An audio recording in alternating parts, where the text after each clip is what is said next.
যুগের এক বাদশাহ, তার অভ্যাস ছিল কবিতা শোনা, নতুন নতুন কবিতা শুনে পুলকিত হতেন। এখন নতুন কবিতা আর কত শোনানো যায়, এখন কবিতা আর মানুষ নতুন করে আর বানাচ্ছে না।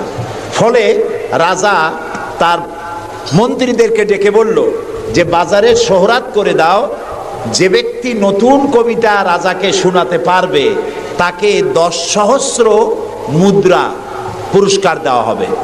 মন্ত্রীরা বলল এটা তো সর্বনাশ হবে, এই নতুন কবিতা লোকেরা বানায় আনবে আর আপনি 10 সহস্র করে মুদ্রা দিয়ে দিয়ে রাজভাণ্ডার তো শেষ হয়ে যাবে।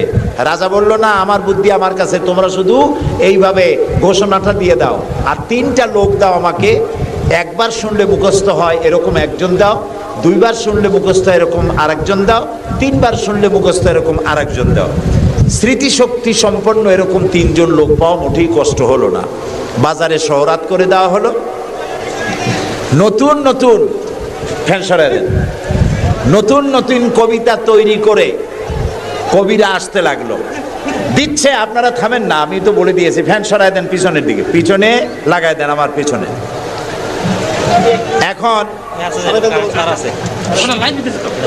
এখন কবিরা কবিতা রচনা করে নিয়ে আসছে, নতুন কবিতা শুনতেছে রাজা। কবিতা শুনে শখ মিটাইয়া রাজা বলছে এটা কি একটা নতুন কবিতা হলো কবি, এটা তো আমি জানি। কবি কয়েছেন আপনি জানবেন কি করে, তো আমি তৈরি করেছি, কত হোমওয়ার্ক করে রাত জায়গা কষ্ট করে এটা তৈরি করেছি, আর আপনি বলছেন আমি জানি। বাদশাহ বলছে শুধু আমি না, তোমার বিশ্বাস হয় না, এই যে আমার পাশে যে সব পারিষদের লোকেরা যারা বসে আছে ওরাও জানে। কবি চ্যালেঞ্জ করলো অসম্ভব, আমি সারা রাত জেগে জেগে কষ্ট করে রুদ্ধদ্বার কক্ষে বসে বসে কবিতা রচনা করেছি, কারো জানার কথা না। তোমার বিশ্বাস হয় না? ওই যে একবার শুনলে যার মুখস্থ হয় তার বললো তুমি শোনাও তো, সে দাঁড়ায় শোনাই দিল। 2বার শুনলে যার মুখস্থ হয় তার তো 2বার শোনা হয়ে গেছে, বললো তুমি শোনাও, সেও শোনাই দিল। 3বার শুনলে যার মুখস্থ হয় তার তো 3বার শোনা হয়েছে, বললো তুমি শোনাও তো, সেও শোনাই দিল। কবি বেচারা বেকুব হয়ে হেঁটে গেল। এরকম কবিদের কাছ থেকে নতুন নতুন কবিতা শুনে শখ মেটাতে মেটাতে এক চালাক কবি অবস্থাটা বুঝে ফেলেছে। সে বুঝে এক কবিতা তৈরি করে এনেছে, এনে বলছে জাহাপানা আমি এক কবিতা এনেছি। বললো না যে নতুন কবিতা এনেছি, কবিতা এনেছে। বাদশা বলল শোনাও। কবি কবিতা শোনালেন। তার কবিতার অর্থ ছিল এরকম যে হে রাজা, আপনার পিতা আর আমার পিতার সাথে ছিল গভীর বন্ধুত্ব। এই বন্ধুত্বের সূত্র ধরে আপনার পিতা আমার পিতার কাছ থেকে 10 সহস্র রৌপ্য মুদ্রা ধার করেছিলেন। চুক্তিপত্রে লেখা ছিল আপনার পিতা আর আমার পিতা মরে যাওয়ার পর আপনি আপনার পিতার উত্তরাধিকার সূত্রে আমার পিতার কাছে দেনা হিসাবে 10 সহস্র রৌপ্য মুদ্রা আমাকে পরিশোধ করবেন। বাদশাহ শুনিয়া চিন্তা করলো সর্বনাশ, আমি যদি বলি যেটা আমি জানি আর সাথের লোকেরাও জানে তাহলে তো সাক্ষী প্রমাণ হয়ে গেল, তাহলে তো 10 সহস্র মুদ্রা না রৌপ্য মুদ্রা দেওয়া লাগবে, কি সাংঘাতিক কথা। রাজা তখন বলল কবি এতদিনে নতুন একটা কবিতা তুমি আমারে শোনালে, যা আমিও জানি না আমার লোকেরাও জানে না। আমি এই গল্পটি আপনাদেরকে শোনালাম এজন্যে যে সেই যুগের লোকেরা যতটা পাগল, আহাম্মক, বেকুব আমরা মনে করি এরকম বেকুব ছিল না, আহাম্মক ছিল না। তাদের শৌর্য ছিল, তারা স্বাধীন চেতা ছিল, বীরত্বগাথা ছিল তাদের। তারা কারোর অধীনতা স্বীকার করতো না, বুদ্ধি ছিল, প্রজ্ঞা ছিল, মেধা ছিল, সব ছিল। শুধু একটি জিনিসের অভাবে তারা চুরি করত, ডাকাতি করত, জেনা করত, ব্যভিচার করত, হত্যা করত, এগুলিকে কোনো অপরাধ মনে করত না। সেই জিনিসটির নাম ছিল ওহীর জ্ঞান। সেই জিনিসটির নাম ছিল কি?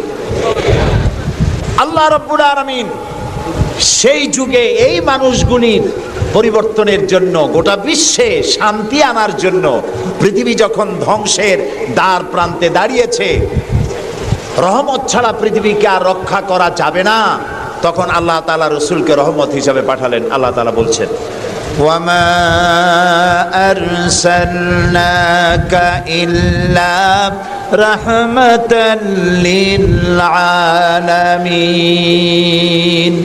নবী হে, আমি আপনাকে আমার গোটা বিশ্বের জন্য, গোটা সৃষ্টি জগতের জন্য আমি আপনাকে আমার করুণার মূর্ত প্রতীক করে পাঠালাম।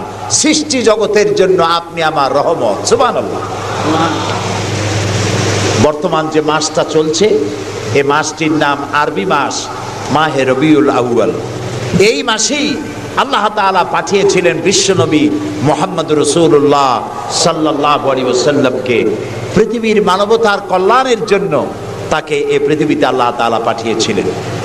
আল্লাহ তাআলা কোরআনে কারীমের মধ্যে বলছেন, সূরা আন-নাহল, আল্লাহ তাআলা বলছেন, وعلى الله قصد السبيل ومنها جائر ولو شاء لهداكم أجمعين وعلى الله قصد السبيل। আর সোজা রাস্তা বলে দেওয়ার দায়িত্ব আমি আল্লাহর। সুবহানাল্লাহ বলেন। সোজা রাস্তা বলে দেওয়ার দায়িত্ব কার? আল্লাহ তাআলা বলছেন সোজা রাস্তা বলে দেওয়ার দায়িত্ব আমার, যেখানে রয়েছে অসংখ্য বাঁকা পথ। ওয়ালাউ শাআ লাহাদাকুম আজমাইন। আর আমি যদি ইচ্ছে করতাম তাহলে গোটা বিশ্বের সমগ্র মানব মণ্ডলীকে আমি হেদায়েত করে দিতাম। এখানে প্রশ্ন ওঠে, তাহলে তিনি হেদায়েত করলেন না কেন?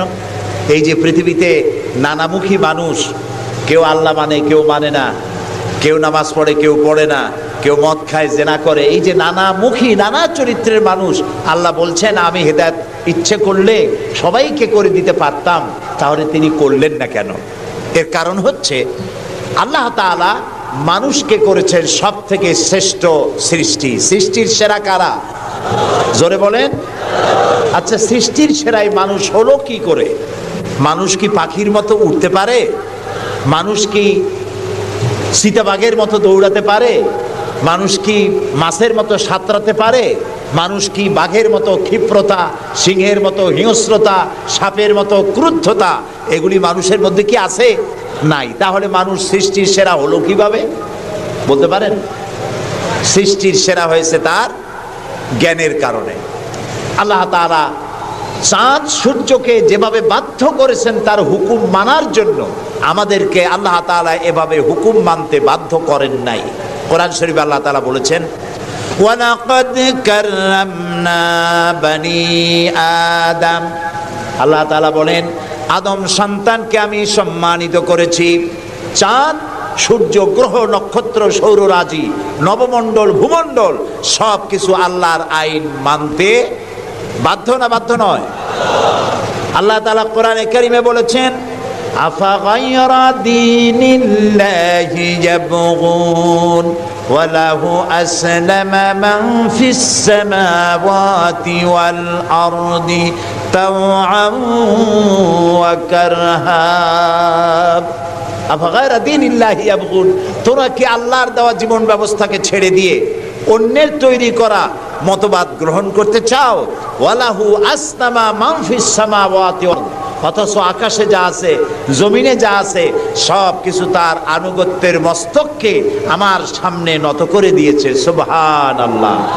চাঁদ এবং সূর্য, সূর্যের কোনো ক্ষমতা নাই। রাত এখন বাংলাদেশে 8:40। রাত, সূর্যের কোনো ক্ষমতা নাই এখন বাংলাদেশে সে উদিত হয়। রাতের অধিকারকে সূর্য ক্ষুণ্ণ করতে পারে না, সূর্যের অধিকারকে চন্দ্র ক্ষুণ্ণ করতে পারে না। লাশ-শামসু ইয়ামবাগি লাহা আন তুদরিকাল কামারা ওয়ালাল লাইলু সাবিকুন নাহার ওয়া কুল্লুন ফি ফালাকিন ইয়াসবাহুন। আকাশে জমিনে যা কিছু আছে সব আল্লাহর হুকুম মেনে চলছে, কেউ কাউকে অতিক্রম করতে পারে না। তাহলে আমরা বুঝলাম চাঁদ সূর্য হুকুম মানে কার? জোরে বলেন। এই যে গাছগুলি, চতুর্দিকে যত গাছপালা আপনারা দেখতে পান, সুবরি গাছে নারকেল হবে না, নারকেল গাছে তাল হবে না, বেল গাছে জাম হবে না, আম গাছে লিচু হবে না। ওয়ালান তাজিদ লি সুন্নাতিল্লাহি তাবদীলা। আল্লাহ তাআলা বলছেন আমার লব, নেচার, প্রকৃতির আইনের ভেতরে কোনো পরিবর্তন হবে না। আমার আইন তারা মানতে বাধ্য। কেবলমাত্র মানুষ, কেবলমাত্র মানুষ। আমি তোমাদেরকে সম্মানিত করেছি, সেই জন্য আমি তোমাকে আইন মানতে বাধ্য করি নাই। কোরআন শরীফে আল্লাহ পাক বলছেন ইচ্ছে করলে কুফরি করতে পারো। ইচ্ছে করলে ঈমান আনতে পারো, ইচ্ছে করলে মুমিন হতে পারো, ইচ্ছা করলে কুফরিও করতে পারো। এটা তোমার ইচ্ছার উপরে ছেড়ে দিয়েছে। কারণ কাদ তাবায়্যানার রুশদু মিনাল গাই, হক আর বাতিল দুইটাকে আমি আলাদা করে দেখিয়ে দিয়েছি। আসহাবুল ইয়ামিন, আসহাবুশ শিমাল, ডানপন্থী আর বামপন্থী দুইটা দল আমি দেখাই দিয়েছি। ডান দিকে, আর এটা বোঝার জন্য বিবেক দিয়েছি। কি দিয়েছি বলেন? বিবেক। বিবেক আছে আমাদের? আছে কি না? বিবেক দিয়েছি বোঝার জন্য। ডান দিকে যারা যাবে, এই ডান দিকের নেতৃত্ব দিবে নবীরা, আর নবীরা ডানপন্থীদেরকে সাথে নিয়ে চলে যাবে কোথায়? আল্লাহর জান্নাতে। আর যারা বামপন্থী, তাদের নেতৃত্ব দেবে শয়তান। কে দেবে নেতৃত্ব?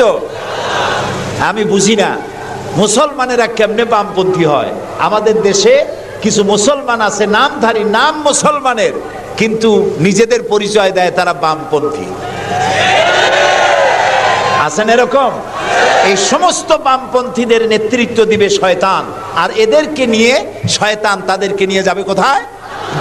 আল্লাহ তাআলা বলছেন কাদ তাবায়্যানার রুশদু মিনাল গাই, হক এবং বাতিলকে আলাদা করে আমি ভাগ করে দুটি পথকে দেখিয়ে দিয়েছি। এখন তোমার ইচ্ছা আমার উপর ঈমান আনতেও পারো, আর যদি ইচ্ছা হয় আমার সাথে কুফরিও করতে পারো। যেহেতু তুমি গাছ না, সূর্য না, চন্দ্র না, তুমি মানুষ, আমি তোমাকে সম্মান দিয়েছি, সেজন্য তোমার এখতিয়ারে ছেড়ে দিয়েছি আর বিবেকও দিয়েছি।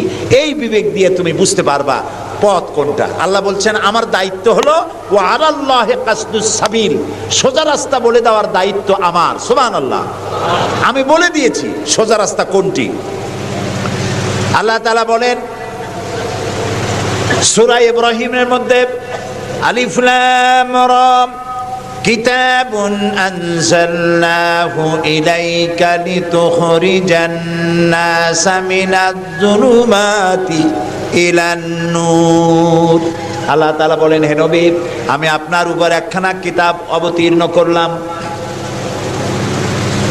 এটা একটি কিতাব নাজিল করলাম এই জন্য লিতুখরিজান নাসা মিনাজ যুলুমাতি ইলান নূর, যাতে করে আপনি মানব মণ্ডলীকে অন্ধকার সমূহ থেকে আলোর দিকে নিয়ে আসতে পারেন। লক্ষ্য করুন কথা আল্লাহ, আমি কার কথা শোনাচ্ছি? অন্ধকার সমূহ থেকে আলোর দিকে নিয়ে আসতে পারেন। ওলামারা যারা আলেম তারা বুঝবেন, কোরআন শরীফে আল্লাহ তাআলা অন্ধকারের কথা যত জায়গায় বলেছেন বহু বচনে বলেছেন, এক বচনে বলেন নাই। আর আলোর কথা যখন বলেছেন তখন এক বচনে বলেছেন, বহু বচনে বলেন নাই। নূরের বহু বচন হলো আনোয়ার, এই শব্দটি কোরআন শরীফের মধ্যে নাই। আল্লাহ এখানে কি বলছেন? আমি আপনার উপরে কিতাব অবতীর্ণ করলাম এই জন্য যাতে করে আপনি মানব মণ্ডলীকে অন্ধকার সমূহ থেকে আলোর দিকে আনতে পারেন। অন্ধকার সমূহ কি? অন্ধকার সমূহ হচ্ছে মানব রচিত যত মতবাদ, এ সবগুলো কি বলেন সবাই? অন্ধকার। আর ইসলাম হলো আলো। অন্ধকারের অনেক রূপ হয়, আলোর রূপ হয় মাত্র, বলেন কয়টা হয়? দেখুন, অঙ্ক যেদিন পরীক্ষা হয়, ম্যাট্রিক হোক আর দাখিল পরীক্ষা হোক, অঙ্কের যে পরীক্ষাটা যেদিন হয় সেদিন অঙ্ক পরীক্ষা দিতে গিয়ে যাদের অঙ্ক ভুল হয় তাদের ফলাফল একরকম হয় না বহু রকম হয়? ভুল যা হয় কয় রকম হয়, আর অঙ্ক যাদের রাইট হয় তাদের কয় রকম হয়? একরকম। তাহলে এর দ্বারা কি বোঝা যায়? সত্যের রূপ একটা আর ভুলের রূপ অনেকগুলো। এই জন্য আলোর রূপ একটা, অন্ধকারের রূপ অনেক। যেমন বিদ্যুতের আলো, কেরোসিনের আলো, হেসাকের আলো, চাঁদের আলো, সূর্যের আলো, যত রকমের আলো আছে সব আলোর রূপ একটাই, কিন্তু অন্ধকারের রূপ বিভিন্নতর। শবে কাজেবের এক রকমের অন্ধকার, অমাবস্যার আর এক রকমের অন্ধকার, রাতের আধারের আর এক রকম অন্ধকার, মেঘাচ্ছন্ন হওয়ার আর এক রকম অন্ধকার, কুয়াশাচ্ছন্ন হওয়ার আর এক রকম অন্ধকার, দরজা জানালা ভেন্টিলেটর সব বন্ধ করে দেওয়ার আর এক রকমের অন্ধকার। অন্ধকারের রূপ অনেক আর আলোর রূপ একটা। আল্লাহ বলছেন কোরআন এই জন্য নাজিল করেছি লিতুখরিজান নাসা মিনাজ যুলুমাতি ইলান নূর, মানুষের তৈরি করা যত মতবাদ সব অন্ধকার। আর ইসলাম হচ্ছে আলো, আল ইসলাম নূর, ইসলাম হচ্ছে আলো। আলোর রূপ একটা, আলোর রূপ কয়টা? আল্লাহ তাআলা বলছেন ও আলাল্লাহি কাসদুস সাবিল, আমি সোজা রাস্তা বলে দেব, যেখানে আছে অসংখ্য বাঁকা পথ, সেই সোজা রাস্তার নাম কি বলতে পারবেন? মাশাআল্লাহ, আপনারা সবাই বলতে পেরেছেন। সেই ইসলাম, সেই পথের নাম ইসলাম। এই ইসলামের পথ প্রদর্শক ছিলেন আল্লাহর নবীরা। দুনিয়ায় যত নবী আল্লাহ পাঠিয়েছেন সমস্ত নবীরা হচ্ছেন ইসলামের পথ প্রদর্শক। কিন্তু বইপত্রে অনেক সময় একটা কথা ভুল লেখে, তারা লেখে মুহাম্মদ সাল্লাল্লাহু আলাইহি ওয়াসাল্লাম ইসলাম ধর্মের প্রবর্তক। এটি একটি ভুল কথা। প্রবর্তক অর্থাৎ যিনি শুরু করেন, যিনি যে জিনিসটা চালু করেন, তিনি ওইটার প্রবর্তক হন।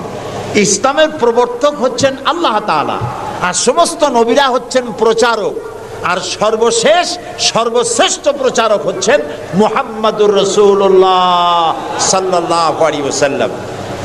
আল্লাহ রাব্বুল আলামিন তাকে পৃথিবীতে পাঠালেন ইসলাম প্রচার, প্রসার, প্রতিষ্ঠা এই কাজের জন্য।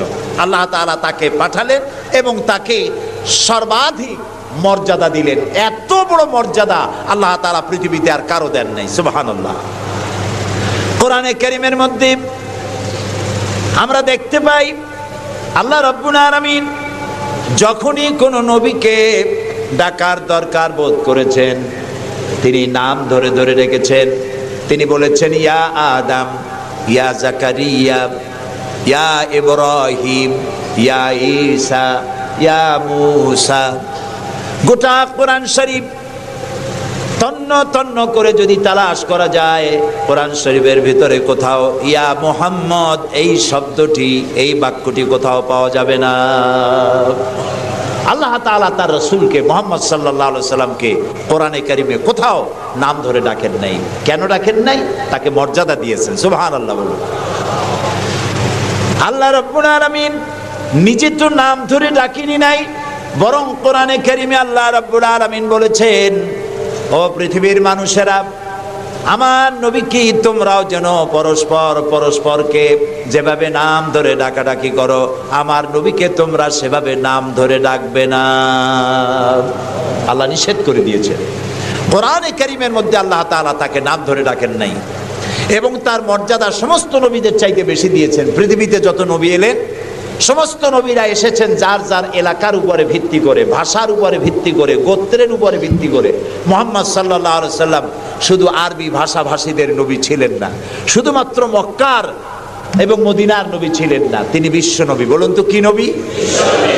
আল্লাহ রাব্বুল আলামিন কোরআনে কারীমের মধ্যে বলেছেন কুল ইয়া আইয়ুহান নাসু ইন্নী রাসূলুল্লাহি ইলাইকুম জামিআ। আল্লাহ তাআলা বলেন, হে নবী আপনি বলুন, ও পৃথিবীর মানব মণ্ডলী, আমি আল্লাহর পক্ষ থেকে তোমাদের সকলের জন্য আমি রাসূল হয়ে এসেছি। কিয়ামত পর্যন্ত এই পৃথিবীতে যত মানুষ আসবে সমস্ত মানুষের জন্য রাসূল বলেছেন, শুধু মানুষের জিন নয়, আল্লাহর সমস্ত সৃষ্টি জগতের জন্য আল্লাহ তাআলা আমাকে রাসূল করে পাঠিয়েছেন। সুবহানাল্লাহ। নবী করিম সাল্লাল্লাহু আলাইহি সাল্লাম পৃথিবীতে এলেন এবং আল্লাহ তাআলা তাকে এই সম্মান দিয়ে, মর্যাদা দিয়ে পৃথিবীতে কেন পাঠালেন? সূরা ফাতহার মধ্যে আল্লাহ তাআলা বলছেন হুয়াল্লাযী আরসালা রাসূলাহু বিল হুদা ওয়া দীনিল হক লিইয়ুযহিরাহু আলাদ-দীনি কুল্লিহি ওয়া কাফা বিল্লাহি শাহীদা। আল্লাহ তাআলা বলেন যে তিনি আল্লাহ, যিনি তার রাসূলকে দ্বীনে হক আর সত্যের বিধান সহকারে পৃথিবীতে পাঠিয়েছেন। কেন? লিইয়ুযহিরাহু আলাদ-দীনি কুল্লিহি, যাতে করে তিনি মানুষের তৈরি করা সকল মতবাদের উপরে ইসলামকে বিজয়ী করে দিতে পারেন। এই জন্য আল্লাহ তাআলা রাসূলকে এই পৃথিবীতে পাঠিয়েছেন। সুবহানাল্লাহ। রাসূলুল্লাহ পৃথিবীতে আসলেন এবং তিনি চরিত্র দিয়ে, যুদ্ধ করে নয়, ইসলাম প্রচার করেছেন কি দিয়ে বলেন? তরবারি দিয়ে নয়। ইসলাম মানে শান্তি, শান্তির ধর্ম। ইসলাম কিসের ধর্ম? শান্তির ধর্ম। মুসলমান কারা? যারা শান্তি প্রতিষ্ঠা করে তারাই। আর আল্লাহর এক নাম হচ্ছে সালাম। আল্লাহর এক নাম কি বলেন সবাই? সালাম। আল্লাহর নাম শান্তি, ইসলাম শান্তি, মুসলমানেরা চায় শান্তি। সেই শান্তি প্রতিষ্ঠার জন্য মুহাম্মদ সাল্লাল্লাহু আলাইহি সাল্লাম তরবারি দিয়ে ইসলাম আনেন নাই, তিনি ইসলাম এনেছেন তার অনুপম চরিত্র মাধুর্য দিয়ে, ব্যবহার দিয়ে, দিন প্রচার করে তার মাধ্যমে জনগণকে ইসলামের মধ্যে এনেছেন। কথা উঠতে পারে তাহলে যুদ্ধগুলো হলো কেন?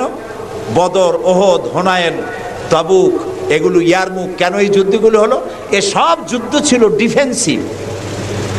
পৃথিবীর কোন ঐতিহাসিক কোন ব্যক্তি বলতে পারবে না যে মুহাম্মদ সাল্লাল্লাহু আলাইহি সাল্লাম সর্বপ্রথম আক্রমণকারী হয়েছেন কোন যুদ্ধে। বলতে পারবে কেউ? বলতে পারবে? তিনি তা করেননি। যখন আক্রান্ত হয়েছেন তখন তিনি প্রতিরক্ষামূলক যুদ্ধ করেছেন। আক্রমণাত্মক যুদ্ধ রাসূলুল্লাহ তার জীবনেও করেন নাই। সুবহানাল্লাহ। চরিত্র দিয়ে তিনি দুনিয়াকে বিজয় করেছেন। পৃথিবীতে যত নেতা আছে সমস্ত নেতাদের চরিত্র তো দুই রকম হয়। নেতাদের চরিত্র কয় রকম হয়? দুই রকম। একটা হয় পার্সোনাল ক্যারেক্টার, আর একটা হয় পাবলিক ক্যারেক্টার। একটা হয় জনগণকে দেখানোর, আর একটা হয় ব্যক্তিগত। রাসূলুল্লাহর চরিত্র এরকম দুই রকম ছিল না। একটু মাথা খাটায় চিন্তা করেন, পৃথিবীতে কোন নেতা আছেন যিনি জনগণের সামনে দাঁড়িয়ে বলতে পারবেন আমি ছাত্র জীবনে যা করেছি, যৌবনে যা করেছি, রাজনৈতিক নেতা হিসাবে গোপনে গোপনে যা করি, এসব কথাগুলি মানুষের কাছে, আমার দলের কাছে, দেশবাসীর কাছে খুলে বলে দাও, এরকম বলতে পারবে কেউ? একজনও পারবে না। যদি বলে তাহলে সব সর্বনাশ। এই পৃথিবীতে একমাত্র নেতা জনাবে মুহাম্মদুর রাসূলুল্লাহ সাল্লাল্লাহু আলাইহি ওয়াসাল্লাম।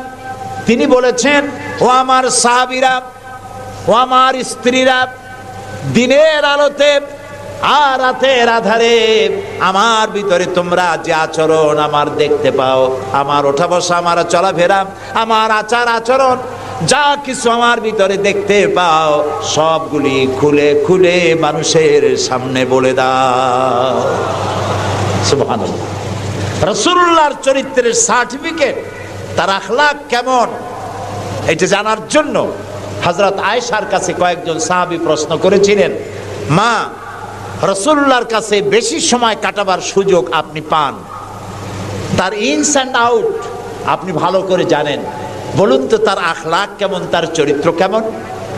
মা আয়েশা বললেন, তোমরা কি কোরআন পড়েছো? বললেন, হ্যাঁ কোরআন পড়েছি। কোরআন কি বোঝো? হ্যাঁ কোরআন বুঝি।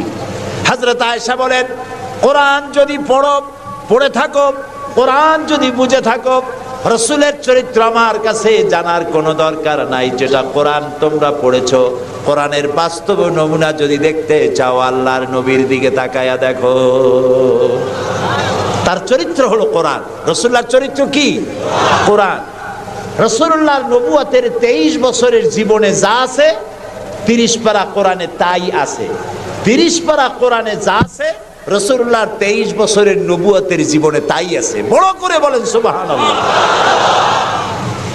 এই ছিল রাসূলের জীবন। তার চরিত্র সম্পর্কে আল্লাহ তাআলা বলছেন, ওয়া ইন্নাকা লাআলা খুলুকিন আযীম। হে নবী, আপনি উন্নত চরিত্রের উপরে প্রতিষ্ঠিত। আল্লাহ বলতেছেন। কে বলতেছেন? আল্লাহ বলতেছেন আপনি উন্নত চরিত্রের উপরে প্রতিষ্ঠিত। সুবহানাল্লাহ।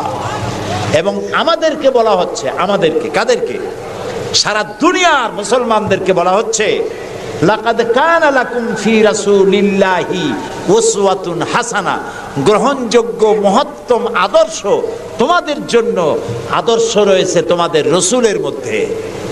আমরা উল্টা কাজ করি।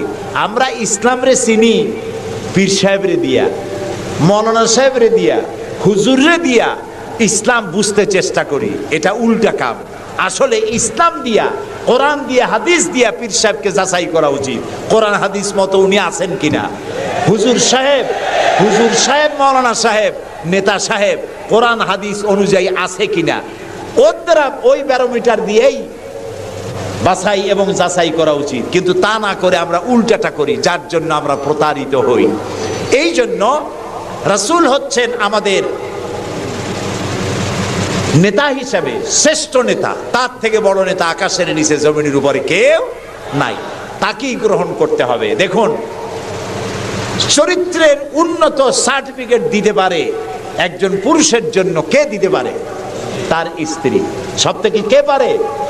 স্ত্রী বলতে পারে এই পুরুষটি কেমন। আর একজন স্ত্রী তার স্বামীর জন্য সব করতে পারে, জীবনটাও বিলাই দিতে পারে, কিন্তু সহজে স্বামীর বিশ্বাস যেটা সেটার উপরে ঈমান আনা এটি সহজ কথা নয়। যত পীর সাহেবরা আছেন বাইরে মুরিদ বানাতে আসেন, জিজ্ঞেস করা উচিত, হুজুর আপনার বউ আপনার কাছে মুরিদ হয়েছে কিনা?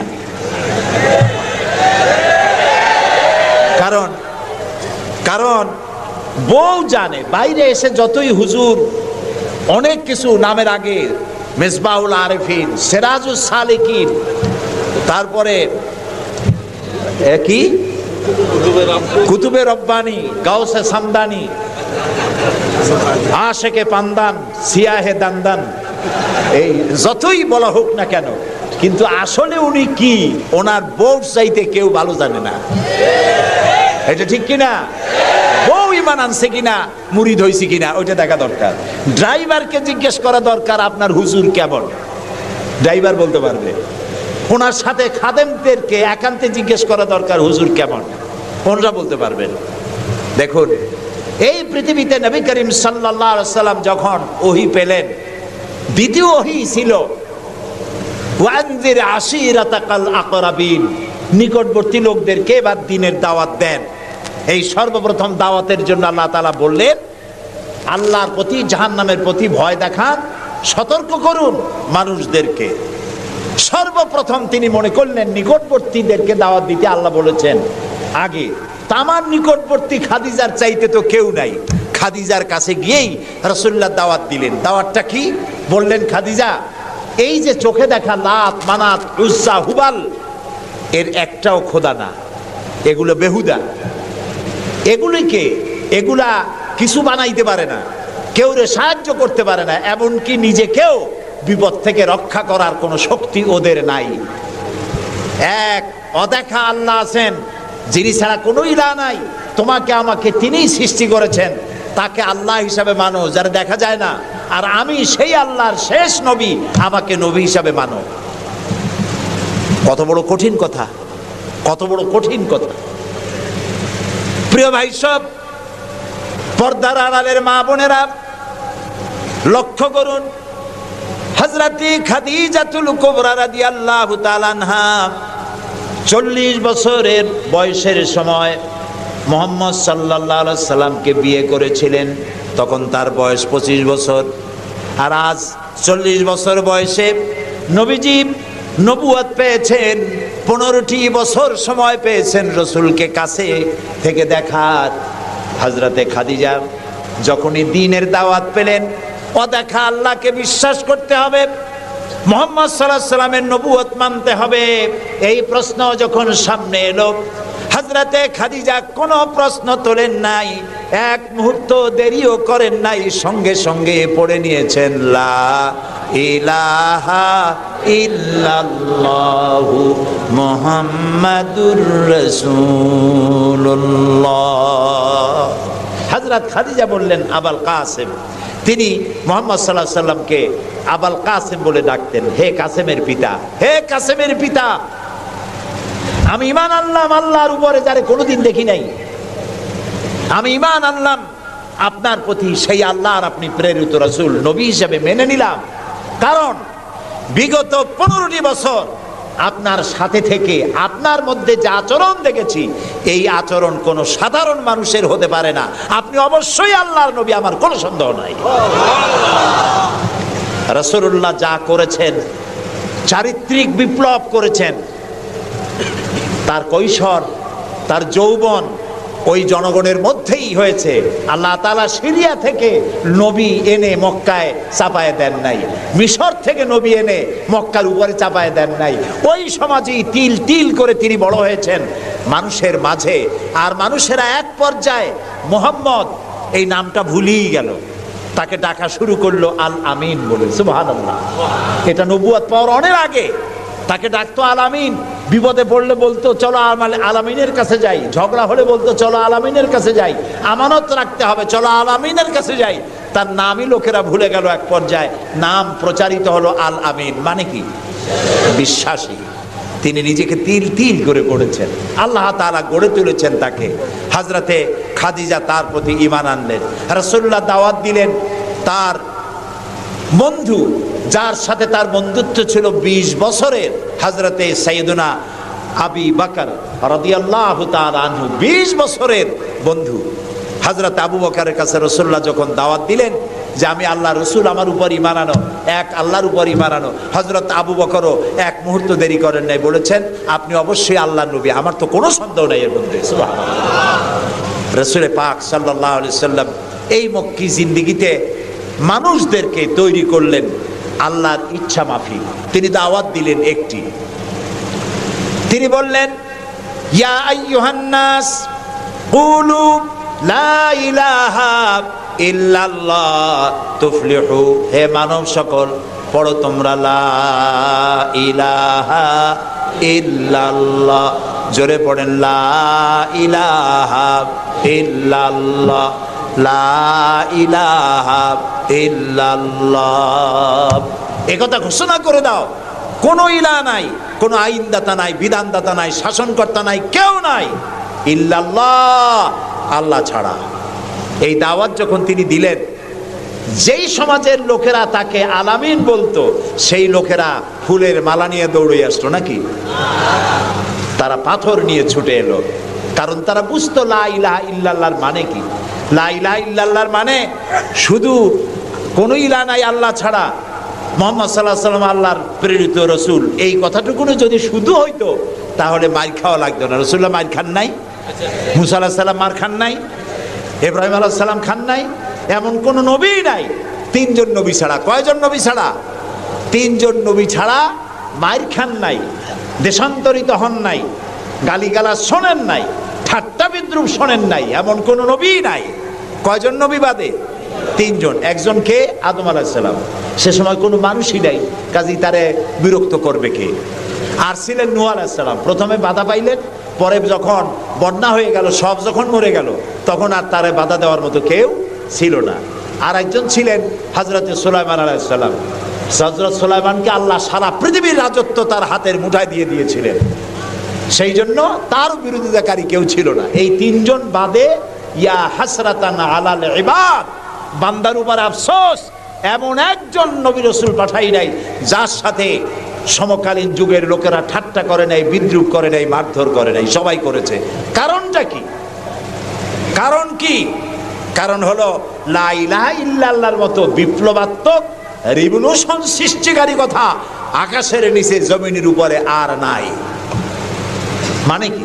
মানে হচ্ছে লা ইলাহা, কোন ইলাহা নাই, কোন আইনদাতা নাই, কোন বিধানদাতা নাই, কোন শাসনকর্তা নাই, কোন হায়াত আর মওতের মালিক কেউ নাই ইল্লাল্লাহ, আল্লাহ ছাড়া। এটি বিপ্লব সৃষ্টিকারী কথা।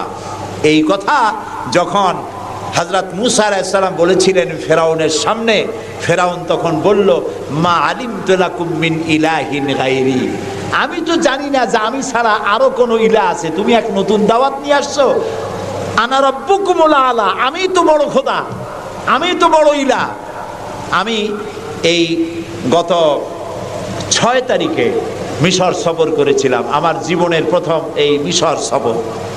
উদ্দেশ্য ছিল মুসা আলাইহিস সালামের দেশ দেখা, ফেরাউনের দেশ দেখা। সেখানে ফেরাউনকেও অবশেষে দেখে এলাম।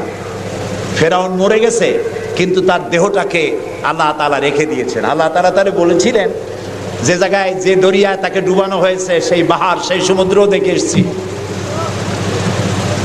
যেখানে আল্লাহ তাআলা মুসা আলাইহিস সালামের সঙ্গে কথা বলেছেন, সে জায়গাও যাওয়ার তৌফিক আল্লাহ তাআলা দিয়েছেন, সে জায়গাও দেখে আসছে। ফেরাউন, তাকে দেখার জন্য মিউজিয়ামের মধ্যে ঢুকলাম। 40 পাউন্ড মিশরীয় মুদ্রা, 40 পাউন্ড লাগলো।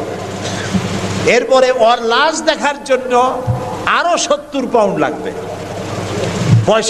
পয়সা খরচ করে এই শয়তানটারে দেখতে গেলাম।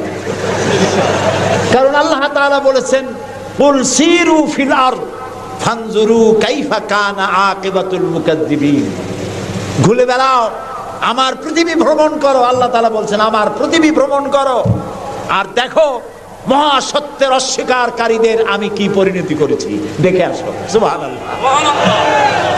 আমি গিয়ে দেখলাম মিস্টার ফেরাউন শুয়ে আছে, গ্লাসের বক্সের মধ্যে কাপড় দিয়ে জড়ানো, গর্দানটা এরকম চিকন, এতটা লম্বা গর্দান, মুখের মধ্যে দাঁত একটা আছে, হাতে এবং হাত পা বের করা, তাতে কিছু নখ টক আছে এবং মাথায় কিছু চুলও আছে। কয়েক হাজার বছর আগের লাশ। সে যখন ডুবতেছিল তখন বলতেছিল, আমান্তু না হ্যাঁ আমান্তু কামা আমানাত বিহি বানু ইসরাইল। আমি ঈমান আনলাম বনি ইসরাইলরা যার উপর ঈমান আনছে, আল্লাহর উপর ঈমান আনছে এটা কিন্তু বললো না। বনি ইসরাইলেরা যার উপরে ঈমান এনেছে তার উপরে ঈমান আনলাম। ওয়া আনা মিনাল মুসলিমিন। আল্লাহ আমি তো একজন মুসলমান, আমার আবারও সুবাও কেন? আল্লাহ তাআলা বললেন, আল আন, এখন ওয়াকাদ আসাইতা কাবলু ওয়া কুনতা মিনাল মুফসিদিন। অথচ তুমি বিদ্রোহ ঘোষণা করেছো আর তুমি সবথেকে বড় সন্ত্রাসী। ও বলছে আনা মিনাল মুসলিমিন, ও বলছে আনা মিনাল মুসলিমিন, আমি তো মুসলমানদের একজন। আল্লাহ কয় ওয়া কুনতা মিনাল মুফসিদিন, তুই তো সন্ত্রাসী, বিপর্যয় সৃষ্টিকারী। আমি তোরে আজ শুধু মারবই না, কে বলতেছেন? আমি তোরে শুধু মারবই না, আলিয়াউমা নুনাজ্জিকা বিবাদানিক, আমি তোর দেহটাকে রক্ষা করব। পানিতে তুই পচবি না, মাটিতে পচবি না, পোকায় মাকড়ে তোরে খাবে না, আমি তোরে শুটকি বানায় রাখবো কিয়ামত পর্যন্ত। এই জন্য শুটকি বানায় রাখবো, পৃথিবীতে যত ফেরাউন তোর মতো পৃথিবীতে আসবে তোরে দেখে যেন শিক্ষা গ্রহণ করতে পারে। আল্লাহ তাআলা ওরে শুটকি বানায় রাখছে। তারপরে দেখলাম ভয়রা কারুন অস্বীকার করেছিল মুসা আলাইহিস সালামকে। তার বিশাল সম্পদ, 55,000 একর জমির উপরে ছিল তার বাড়িঘর আর সম্পদ, আহরিত সম্পদ। তার সিন্ধুকের চাবিগুলি বহন করত শত শত উটে। এখন চিন্তা করেন কত সম্পদের মালিক। মুসা আলাইহিস সালাম যখন তার কাছে যাকাতের দাবি করলেন, ঈমানের দাবি করলেন, তখন মুসা আলাইহিস সালামের উপরে বহতান, তাকে লাঞ্ছিত করলো, তাকে দুর্নাম অপবাদ দিল। মুসা আলাইহিস সালাম আল্লাহর কাছে গজব চাইলেন, আল্লাহ তাআলা তারে গজব দিলেন। 55,000 একর সম্পত্তি, বাড়িঘর, আর সে নিজে শুদ্ধ মাটির নিচে আল্লাহ গরক করে দিলেন। এখন বিরাট হ্রদে পরিণত হয়ে গেছে। তার পারে যখন আমি দাঁড়ালাম দেখতে পেলাম সমুদ্রের মতো কোনো কুল কেনারা নাই, কোনো কুল কেনারা নাই। তার সম্পদ শুদ্ধ আল্লাহ তাআলা রেখেছেন। আল্লাহ তাআলা বলছেন, পৃথিবী ঘোরো আর দেখো মহাসত্যের অস্বীকারীদেরকে কি ধরনের শাস্তি দিয়েছি, দেখে আসো। সুবহানাল্লাহ। এই ফেরাউনের কাছে যখন মুসা আলাইহিস সালাম বললেন, ঈমান আনো আমার উপরে, আল্লাহর উপর ঈমান আনো, সে কয় মা আলিমতু লাকুম মিন ইলাহিন গায়রি, আমি তো জানি না আমি ছাড়া আরো কোন ইলাহ আছে, আমি তো ইলাহ। তুমি যদি আমাকে ছাড়া কাউকে ইলাহ মানো, লা আজআলান্নাকা মিনাল মাসজুনিন, আমি তোমাকে কারারুদ্ধ করে রাখবো। মুসা আলাইহিস সালাম কয়, তুই কারে জেলের ভয় দেখাও? আমি তো আল্লাহর পয়গম্বর, আমি তো তোমার জেলের পরোয়া করি না। সুবহানাল্লাহ ওয়া বিহামদিহি। মুসা আলাইহিস সালামকে কে পাঠাইছে ফেরাউনের কাছে? কে পাঠাইছেন? আল্লাহ তাআলা নিজে পাঠাইছেন। আল্লাহ তাআলা বলছেন, হে মুসা, আমি তোমাকে আমার জন্য বানাইছি। সুবহানাল্লাহ। ওয়া নাখতারতুকা ফাসতামি' লিমা ইউহা। এখন শোনো আমি তোমারে কি বলি। ইযহাব ইলা ফিরআউনা ইন্নাহু তাগা। ফেরাউনের কাছে যাও, সে সীমা লঙ্ঘন করেছে, তার কাছে দ্বীনের দাওয়াত দাও। মুসা আলাইহিস সালাম বললেন, আল্লাহ আমি তো কথা বলতে গিয়ে একটু তোতলা ভাব, আমি তো কথা ভালো করে বলতে পারি না। রব্বিশ রাহলি সদরি ওয়া ইয়াসসিরলি আমরি ওয়াহলুল উকদাতাম মিন লিসানি ইয়াফকাহু কাওলি। আল্লাহ তাআলা আমার সিনাটারে খুলে দাও, আমার বক্তব্যকে স্পষ্ট করে দাও, আমি যা বলি তা যেন মানুষ বোঝে সুযোগ করে দাও। হারুন আখিসদুদ বিহি আজরি ওয়া আশরিকহু ফি আমরি, আর আমার ভাই হারুনকে আমার সহযোগী করে দাও। সুবহানাল্লাহ বিহামদিহি। তিনি আল্লাহর দাওয়াত দিলেন। এই দাওয়াত দিতে গিয়ে হযরত মুসা আক্রান্ত হয়েছেন, ইব্রাহিম আলাইহিস সালাম আক্রান্ত হয়েছেন, নবী করিম সাল্লাল্লাহু আলাইহি ওয়াসাল্লাম আক্রান্ত হয়েছেন। আবু জাহেল, আবু লাহাব, উতবা, শাইবা, মুগীরা সবাই মিলে বলেছে আবু তালেবের কাছে মুহাম্মদ সাল্লাল্লাহু আলাইহি ওয়াসাল্লামকে বলুন যেন লা ইলাহা ইল্লাল্লাহর দাওয়াতটা না দেয়। এই দাওয়াতটা যদি না দেয়, যত বড় সুন্দরী মেয়ে উনি পছন্দ করবেন তার সাথে বিয়ে দিয়ে দেব। টাকা চাই, সোনা চাই, সব দেব। নেতৃত্ব চাই, তাও দেব। আল্লাহর নবীর কাছে এই প্রস্তাব যখন এলো, নবীজি বললেন আমার চাচা আপনি ওদেরকে শোনায় দেন। ওদের পক্ষে যেটা দেওয়া সম্ভব সেটা তো দেওয়া দূরের কথা, যেটা দেওয়া সম্ভব নয় তাও যদি আর আমাকে দিতে পারে, আকাশের সূর্যটা এনে যদি আমার ডান হাতে উঠায় দেয় আর আকাশের পূর্ণিমার চাঁদটা যদি আমার বাম হাতে উঠায় দেয়, এর বিনিময়ে আমি মুহাম্মদুর রাসূলুল্লাহ সাল্লাল্লাহু আলাইহি ওয়াসাল্লাম এক মুহূর্তের জন্য তাওহীদের দাওয়াতকে বন্ধ করে দেব না। নবী করিম সাল্লাল্লাহু আলাইহি ওয়াসাল্লাম মক্কি জিন্দেগিতে মানুষের কাছে কালেমার দাওয়াত পৌঁছালেন। আর মূল লক্ষ্য হচ্ছে পৃথিবী কার? বলেন পৃথিবী কার?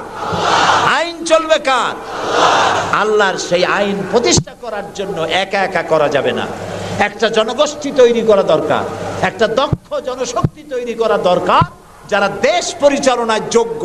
এরকম লোক রাসূলুল্লাহ মক্কির জীবনে 13 বছরে দক্ষ একটা জনগোষ্ঠী তৈরি করে ফেললেন। সুবহানাল্লাহ কয়। দেখছেন দক্ষ কারে কয়? আবু বকর, ওমর, ওসমান, আলী, খাব্বাব, খুবাইব, আমের, তালহা, জুবাইর, আবু উবাইদা ইবনুল জাররাহ রিদওয়ানুল্লাহ তাআলা আলাইহিম আজমাইন। এই সব লোক তৈরি হয়ে গেল। সুবহানাল্লাহ। এই সব লোক তৈরি হয়ে যাওয়ার পর যে উদ্দেশ্যে রাসূলকে পাঠানো হয়েছিল সেই উদ্দেশ্য এখন কার্যকরী হচ্ছে। আমরা তো উল্টোপাল্টা কাম করি। 12ই রবিউল আউয়াল আসলেই পতাকা দিয়ে রাজধানী সাজাই। 12ই রবিউল আউয়াল আসলেই বিরাট একটা মিছিল, কোন একজন লোককে সামনে রাখা তারপর একটা মিছিল শুরু হয়ে গেল। তোমপে লাখো সালাম। কতগুলা পতাকা নিয়ে লাখো সালাম দিলাম, হাজার হাজার গাড়ি নিলাম, লোকজন নিলাম। এরপরে এক জায়গায় বসে নবী সালাম আলাইকা, ইয়া রাসূল সালাম আলাইকা, গরম গরম জিলাপি। রবিউল আউয়াল শেষ, রাসূলুল্লাহর মহব্বতও শেষ। বিশ্বাস করুন, এই সমস্ত জিনিস দিয়ে মূল টার্গেট থেকে মুসলমানদেরকে সরিয়ে দেওয়া হচ্ছে। আপনারা আমাকে জবাব দেন, যারা এই সব কাজ করে তারা বলে রাসূলুল্লাহর ভালোবাসায় করি। আপনি কি পারবেন রাসূলুল্লাহর লাখো সাহাবীদের মধ্যে একজন সাহাবীও রাসূলুল্লাহকে যে ভালোবাসা দিয়েছেন, পৃথিবীর সব মুসলমান একত্রিত হয়ে অতটা ভালোবাসা কেউ কি দিতে পারবে? পারবে? এবার বলেন, সাহাবীরা এরকম কোন মিছিল করেছেন রাসূলুল্লাহর জন্মদিনে? তার জন্মদিবস পালন করেছেন? করেন নাই। যেটা হাদিসে নাই আমরা তা করতে পারি না। যে মিলাদ এখন পড়া হয়, যে সিস্টেমে পড়ানো হয়, একত্রিত হয়ে ইয়া নবী সালাম আলাইকা, রাসূল সালাম আলাইকা, সাহাবীরা এরকম করেন নাই, তাবিঈনরা করেন নাই, তাবিঈনরা করেন নাই। মিলাদের এই সিস্টেম চালু হয়েছে রাসূলের ইন্তেকালের অন্তত 600 বছর পর। ফাইনা তাযহাবুন, কোথায় চলছি আমরা? রাসূলের মূল অনুষ্ঠান ছেড়ে দিয়ে, মূল কাজ ছেড়ে দিয়ে ভিন্ন পথে প্রবাহিত হচ্ছি। আমাদেরকে বিভিন্ন শব্দের মার প্যাচে সিরাতুন নবী করব না মিলাদুন নবী করব, মিলাদ পড়বো তো দাঁড়ায় পড়বো না বসে পড়বো, এই সমস্ত চক্করের মধ্যে ফালাই দিয়া টার্গেটে যাওয়ার পথের থেকে আমাদেরকে বাধাগ্রস্ত করা হচ্ছে। প্রিয় ভাই সব, নবী করিম সাল্লাল্লাহু আলাইহি ওয়াসাল্লাম জনশক্তি তৈরি করে ফেললেন, একটা রাষ্ট্র চালাবার মতো লোক তৈরি হয়ে গেল। আপনি যদি এই যে আর্মির ট্রেনিং হয়, শীতকালীন মহড়া হয়, আর্মির ট্রেনিং হয় কেন? এত পয়সা দিয়ে আর্মি টিকায় রাখা হয় কি জন্য? কি জন্য? দেশ রক্ষার জন্য। আমরা তো সবাই দেশপ্রেমী, আমরা দেশ রক্ষা করতে তো আমরাই পারি। আর্মিদেরকে এত পয়সা খরচ করে করানো হচ্ছে কেন? এই জন্য করানো হচ্ছে, যখন যুদ্ধ বাঁধবে তখন আপনি অস্ত্র চালাইতে পারবেন না, অস্ত্র চালাবার মতো যোগ্যতা সম্পন্ন লোক গভর্নমেন্ট তৈরি করে, প্রতিরক্ষা বাহিনী তৈরি করে, যাতে করে কোনো দেশ আমার স্বাধীন ভূমির উপরে আঘাত করতে না পারে। সেই জন্য এখন এটাকে পরিচালনার জন্য ট্রেনিং দেওয়া হয় মুসলমানদেরকে। আল্লাহ তাআলা কোরআনের মাধ্যমে, ইসলামের মাধ্যমে, হাদিসের মাধ্যমে তাদেরকে ট্রেনিং দেওয়া হয়। জমিন আল্লাহর, আইন চলবে আল্লাহ। আইনের ইমপ্লিমেন্টের জন্য, সে আইন প্রয়োগ করার জন্য দক্ষ যোগ্য জনশক্তি প্রয়োজন। রাসূলুল্লাহ নিজের সোহবত দিয়ে ধন্য করেছেন সাহাবায়ে কেরামদেরকে, তাদেরকে তৈরি করতে সক্ষম হয়েছেন। 13 বছর চলে যাওয়ার পর আল্লাহ পাক তাকে হিজরত করার অর্ডার করলেন। এবার রাসূলুল্লাহ মদিনায় চলে আসলেন। মদিনায় এসে ইসলামী রাষ্ট্রের ঘোষণা দিলেন। সুবহানাল্লাহ বলেন। এবার রাসূলুল্লাহ প্রেসিডেন্ট, এবার রাসূলুল্লাহ কি প্রেসিডেন্ট, রাষ্ট্রপতি। আর তার সংবিধান হলো কোরআন। সংবিধান কি? কোরআন। কোরআনের আইন চালু করে দিলেন। তিনি রাষ্ট্রপ্রধান হলেন।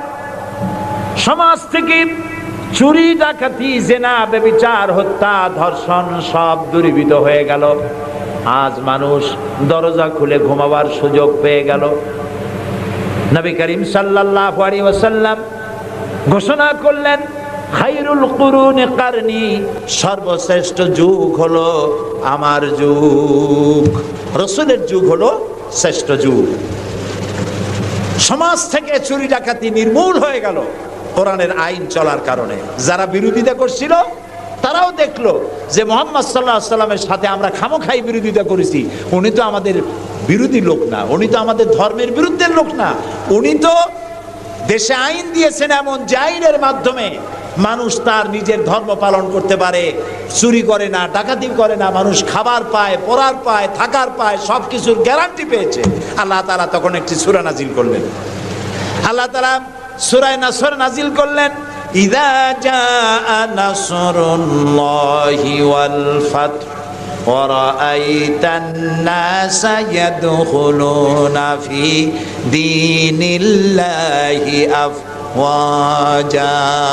আল্লাহ তাআলা বলেন, যখন আল্লাহর পক্ষ থেকে বিজয় আসবে, আল্লাহর সাহায্য যখন আসবে, তখন দেখতে পাবে দলে দলে লোকেরা ইসলামে প্রবেশ করছে।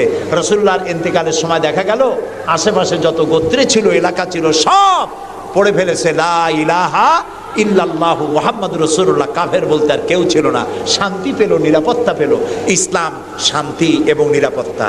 এই শান্তি এবং নিরাপত্তার পথে মানুষ যাতে আর না আসতে পারে, সেই জন্য আজকের পৃথিবীর বৃহৎ শক্তি লেগেছে ইসলামকে ধ্বংস করার জন্য। আজ আমাদেরকে বলা হচ্ছে সন্ত্রাসী, মুসলমানদেরকে বলা হচ্ছে সন্ত্রাসী আর মৌলবাদ। আপনারা বলেন বাংলাদেশের মতো এত শান্তি আর কোথায় আছে বলেন? এই যে পয়লা বৈশাখ গেল, পয়লা বৈশাখী আনন্দ উদযাপন করার জন্য ঢাকা শহরে যা মানুষ নামলো, ইতিহাসে নাকি এত মানুষ কোনোদিন নামে নাই। পেটে বাচ্চা, কোলে বাচ্চা, ঘাড়ে বাচ্চা, এগুলো নিয়ে রাত 12টা 1টা পর্যন্ত রাস্তায় রাস্তায় হিন্দু মুসলমান দৌড়দৌড়ি করেছে। কোনো অশান্তি ছিল? এই প্রথমবারের মতো বাংলাদেশে গত 30 বছরের মধ্যে গত রমজানে রোজার পূজা একসাথে আসলো, ঠিক না? হিন্দুরা তাদের দুর্গা পূজা করতে পারছে? বলেন না পারছে কিনা? মুসলমানেরা রোজাও রাখতে পারছে, ওরা পূজাও করতে পেরেছে, ঠিক না ভাই? এবার বলেন, এই ফেনীতে আপনারা দুর্গা পূজার সময় কয়টা মূর্তির মাথা ভাঙছেন বলেন? ভাঙছেন? মন্দির ভেঙেছেন? কোন হিন্দু পিটাইয়া ভারতে পাঠাই দিয়েছেন? বাংলাদেশে সাম্প্রদায়িক সম্প্রীতি সব থেকে বেশি ভালো, আলহামদুলিল্লাহ। কিন্তু আমাদের দেশের চিহ্নিত একটি মহল দেশে বিদেশে অনবরত বাংলাদেশের বিরুদ্ধে বলে বেড়াচ্ছে এখানে সাম্প্রদায়িক সম্প্রীতি নাই, এখানে নাকি হিন্দুরা নিরাপত্তা বোধ করছে না, এখানে নাকি সন্ত্রাসের জ্বালা মানুষ অস্থির, আর সন্ত্রাস সব নাকি তৈরি হয় মাদ্রাসায়। এরা মাদ্রাসা বিরোধী, মাদ্রাসা ওদের সহ্য হয় না। প্রিয় ভাই সব, এটাই জন্য আমাদেরকে যে কথার থেকে এই পর্যন্ত এসছি, আমাদের বলা হচ্ছে সন্ত্রাসী, মৌলবাদী। বাংলাদেশে সন্ত্রাসী এটি একটি গল্প। আন্তর্জাতিক সন্ত্রাসের সাথে বাংলাদেশের কোনো সম্পর্ক নাই, আলহামদুলিল্লাহ। আমরা আমেরিকাকে বলতে চাই, অভিশপ্ত ইহুদিরা প্রত্যেক দিন প্যালেস্টাইনি মুসলমানদেরকে হত্যা করছে, এটা কি সন্ত্রাসী তৎপরতা নয়? ইহুদিরা প্রতিদিন তাদের বুলডোজার দিয়ে ফিলিস্তিনের মুসলমানদের বাড়ি ঘর বুলডোজার দিয়ে মাটির সাথে গুড়িয়ে দিচ্ছে, এটা কি সন্ত্রাসী তৎপরতা নয়? সেই অভিশপ্ত ইহুদি জাতির প্রধানমন্ত্রী শ্যারন, তারে বুশ বলছেন তিনি নাকি শান্তির পায়রা। তা আমি বলেছি, শ্যারন যদি হয় শান্তির পায়রা, তাহলে পৃথিবীতে অশান্তির শকুনের নাম কি?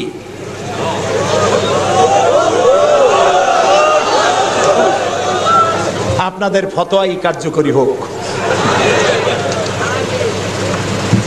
আল্লাহ আছেন, আল্লাহ আছেন। ও তো ভালো, ফেরাউন ওর থেকে শক্তিশালী ছিল, নমরুদ ওর থেকে শক্তিশালী ছিল। ফেরাউনরে চুবাইয়া আল্লাহ শেষ করছে, নমরুদরে জুতা দিয়ে পিটাই আল্লাহ বিদায় করে দিছে, ঠিক না? সে আল্লাহ আছে কি না? জোরে বলেন, আছে। তবে ওয়ামাকারু ওয়ামাকার আল্লাহ ওয়াল্লাহু খায়রুল মাকিরিন। আল্লাহর কৌশল, আল্লাহ সব থেকে বড় কৌশলী। ও বলতেছে মুসলমান শেষ করে দেবে, কলে কলে সব শেষ করবে, মুসলমান ইসলামের রাষ্ট্র শেষ করে দেবে। আল্লাহ তাআলা তার ঘরের মধ্যে মুসা আলাইহিস সালামের মারার চেষ্টা করছিল না ফেরাউন? একটা পুরুষও বাঁচতে দেবে না, সব মেয়ে লোক জিন্দা রাখবো, মেয়ে লোক সব মেরে ফেলবো, এরকম বলছিল না? সেই জায়গায় আল্লাহ মুসারে বানাইছেন কিনা? লালিত পালিত করছেন কোথায়? ফেরাউনের ঘরের মধ্যে। যে বুশ দুনিয়া থেকে ইসলাম আর মুসলিমদেরকে মিটাতে চান, সেই বুশের ঘরের মধ্যে আল্লাহ তাআলা ইসলাম ঢুকাই দিছে। উনি লাগছেন ইসলাম রে শিকড় কাটার জন্য, মেয়ে লোকরে মসজিদের ইমামতি করার জন্য। কারা কি করতেছে আমরা বুঝি, আমরাও ভাত খাই। আমার জাতি মদ খাইয়া চোখ লাল করে না, আল্লাহর মেহেরবানি। তোমার জাতি করে। আমেরিকায় মেন্টাল হসপিটালে রুগী সব থেকে বেশি, পাগল বেশি দুনিয়ার সব জায়গায়। দুনিয়ার সবচাইতে বেশি পাগল কোন দেশে? আমেরিকায়। কারণ ওদের ব্রোকেন ফ্যামিলি, যৌথ পরিবার না। স্বামী স্ত্রী বিশ্বাস করে না, স্ত্রী স্বামীরে বিশ্বাস করে না, বাপ ছেলের স্নেহ করে না, ছেলে মায়ের ভক্তি করে না। অশান্তির জ্বালায় মাথার চুল চতুর্দিক দিয়ে কাটিয়া মাথার উপরে তালপট্টির দ্বীপ বানায় রাখে। কেউ বা মাথার চুল ছোট ছোট করে কাটিয়া পিছনের দিকে বাসার নাম্বার, মোবাইল নাম্বার লিখে রাখে। আমি দেখে কইছি, শয়তানে যদি দেখে, শয়তান খালি কানবে আর বলবে যে আমি শয়তান হয়েছিলাম কি কাজে? এইটা তো খারাপ শয়তান। শান্তি নাই, অশান্তির দাবানল জ্বলছে গোটা আমেরিকা জুড়ে। ওরা মুসলমানদের ঐতিহ্য ধ্বংস করার জন্য একটা কোথার থেকে শয়তান মহিলা এনে মসজিদের ইমামতি করেছে। আর ওর পেছনে যারা নামাজ পড়ছে সেগুলো সব বেনামাজি, কোনো নামাজি না। আর যিনি ইমামতি করেছেন, পত্রিকা এসেছে তার নাকি স্বামী ছাড়াই একটা বাচ্চাও হয়েছে। এই হলো ইমাম। যে জাতের ইমাম সেই জাতের মুয়াজ্জিন, সেই জাতের মুক্তাদি। প্রিয় ভাই সব, 9/11-এর পরে ওই জাতির মধ্যে চিন্তা হয়েছিল যে মুসলমানেরা নাকি বোমা মারে সব জায়গায়। পত্রপত্রিকা আসছে মুসলমানরা বোমা মারছে। তো মুসলমানরা এই আধুনিক বোমা বানাবার শক্তি পায় কোথায়? নিশ্চয়ই কোরআন শরীফ আছে। এই কোরআন শরীফ পড়া শুরু করলো। কোরআন শরীফ পড়িয়া তারা দেখতে পেল যে এর মধ্যে তো বোমা বানাবার কথা নাই, বরং সন্ত্রাসের বিরুদ্ধে বক্তব্য আছে। সন্ত্রাসীদের কি শাস্তি হবে তাও সূরা মায়েদার মধ্যে আল্লাহ বলে দিয়েছেন। এখন কোরআন শরীফ পড়ে পড়ে অবস্থা এই হয়েছে, প্রত্যেক বছর আমেরিকায় 20 থেকে 25 হাজার আমেরিকান সাদা খ্রিস্টান ইসলাম কবুল করে মুসলমান হয়ে যাচ্ছে। ঠেকাইতে পারবে না ইসলামকে। ইসলাম হলো সূর্যের মতো, এদিক দিয়ে ডুবে দেখা যায় পশ্চিম দিক দিয়ে ডুবে গেছে, আর বুঝি উঠবে না। সকালবেলা দেখে পূব দিক দিয়ে কি হয়েছে, উদিত হয়ে গেছে, আবার ওদিকে ডুবলো, এদিক দিয়ে উঠলো। ইসলামও এইরকম। মনে হয় ইরাকে ইসলাম শেষ, আফগানে শেষ হয়ে গেল, আল্লাহ তাআলা আবার ফিলিস্তিন দিয়ে উঠায় দেবে, বাংলাদেশ দিয়ে উঠায় দেবে, কাশ্মীর থেকে উঠায় দেবে। ইসলাম রে নিবাইতে পারবে না। ইউরিদুনা লিইউতফিউ নূরাল্লাহি বিআফওয়াহিহিম আল্লাহু মুতিম্মু নূরিহি। মুখের ফু দিয়ে ইসলামকে নিবানো যাবে না। এটা কার? ইসলাম কার? আল্লাহ তাআলা। সেই জন্য আমরা চাই ইসলামকে মানুষকে বুঝায়া, মানুষকে আস্তে আস্তে ইসলামের দিকে নিয়ে আসা। আল্লাহ তাআলা আমাদেরকে সেই তৌফিক দান করুন। আমরা বলি আমিন। সবাই বলি আমিন।